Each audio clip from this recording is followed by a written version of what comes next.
Hello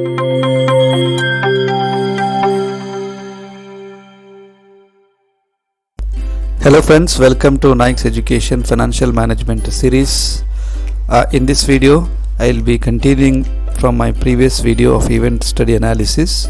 In the last video, I have explained you what are the fundamentals of event study analysis and how to conduct event study analysis, and I have taken an example of ACC Limited where I have completed three steps: define the event window, and collecting the data.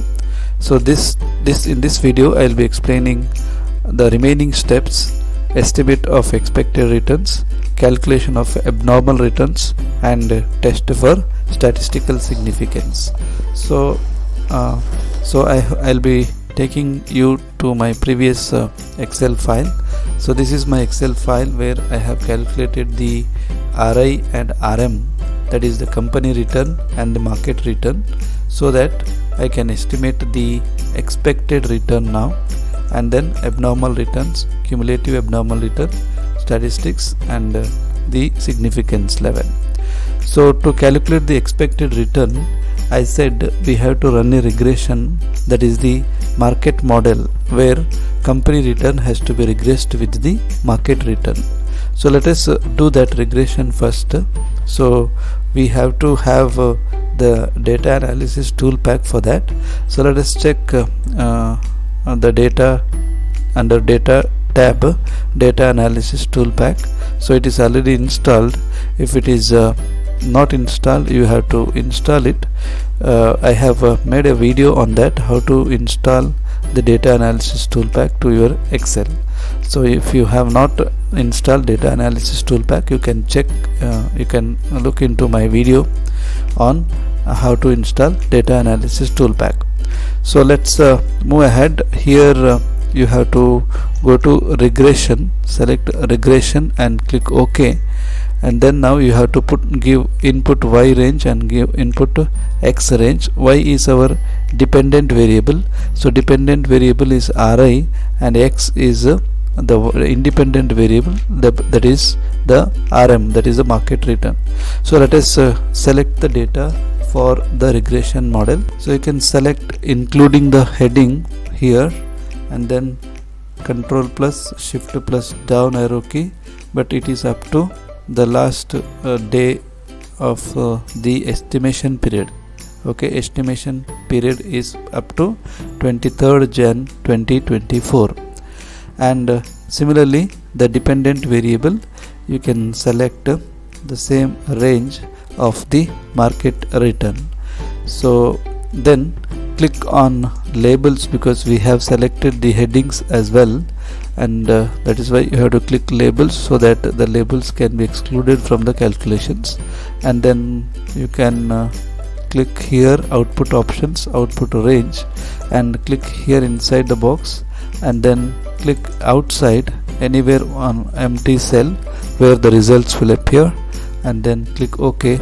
So if everything is perfect, your regression results will appear like this. So here, very importantly, we have to see these two coefficients. These are the alpha and beta coefficients. Okay, so this is alpha coefficient and this is the beta. So this is intercept and this is the slope coefficient. So in this for this company, the beta is 1.49, which is more than the 1 is considered as the market beta. So if any beta which is more than 1 is considered as a risky security. So this company got the beta of 1.41 for the estimation period of 1 year, I mean 100 days. So that depends on the number of observations again. So however, for this calculation, let us take these numbers. So let me copy these numbers near to my calculation table here, somewhere here I'll paste it. So this is alpha or intercept, and this is beta or slope, and I need one more number, that is standard error for the calculation of t statistics later. So let us calculate standard error now itself. So standard error can be calculated by using a inbuilt formula of Excel called SYSTEC. Okay, standard error, STEYX, standard error between y and x. So you can select this and then you can give the inputs known y's. Y's are your dependent variable. So now this time you don't select the heading, you select only the numbers or observations. So known y's as well as known x's. So then press enter. So this is your standard error which we will take here to calculate this t statistics. So now let us calculate the expected return. Expected return is nothing but your regression model a plus b into x, or alpha into beta x, alpha plus beta into x. So here our alpha is this, beta is this, and x is your dependent variable. So based on this past or historical data, we are going to calculate the expected return or average return, normally expected based on the history of this company. So let us put a formula here, is equal to, let me put in bracket, if there is negative alpha, that will be taken care, plus beta into, again beta into beta is this, into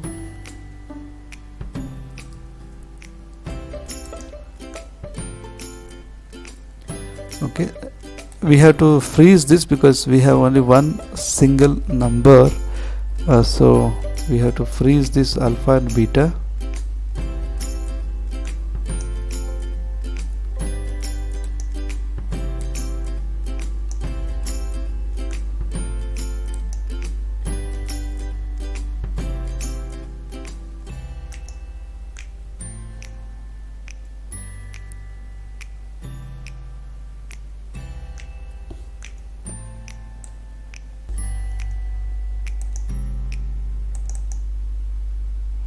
So this is the expected returns.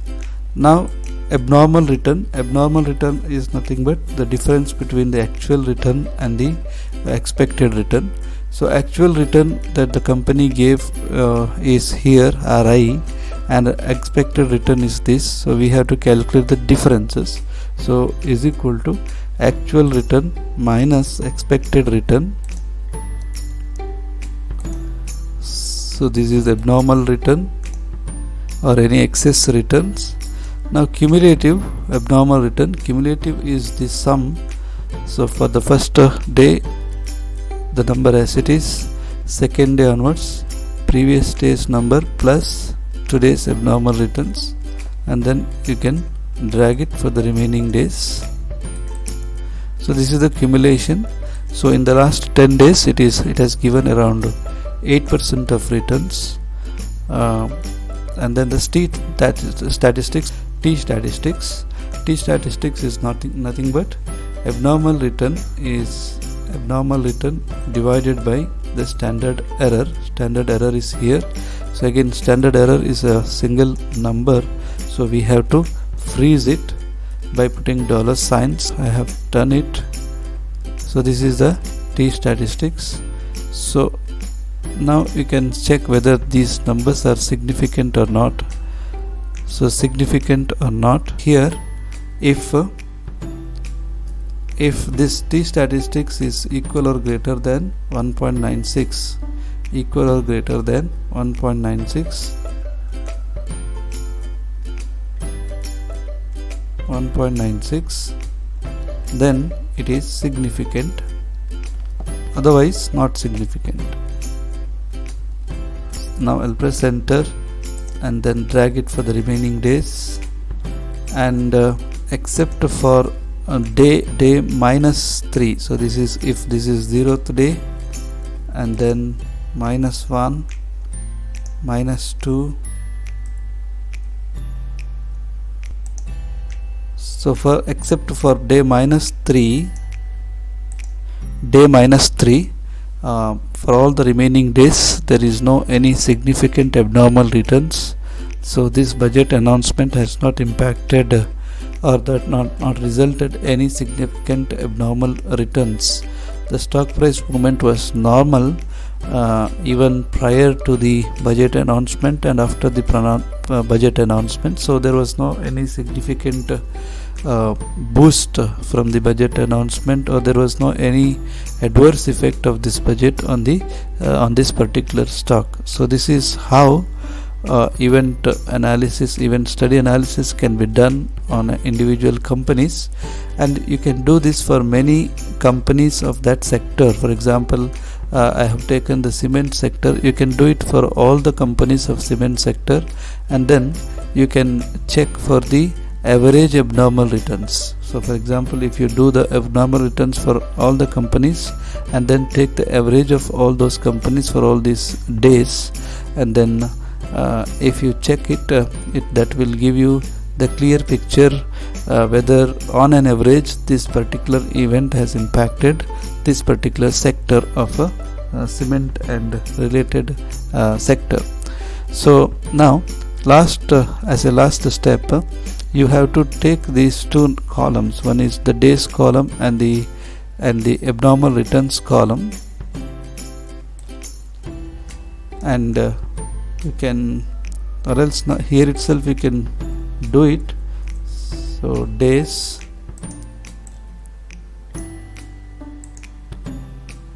and abnormal returns, and you can insert a chart for this.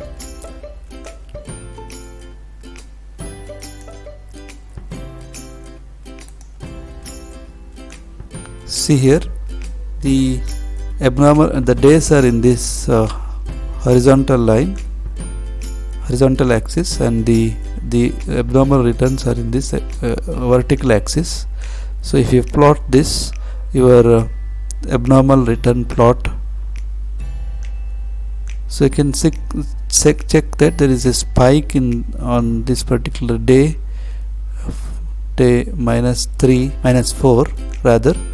So this is how you can plot normal returns. So overall, this is how to conduct and analyze the impact of an event on a particular company's stock or an average on a sector. So I hope this will be helpful for you. With this, I will stop here.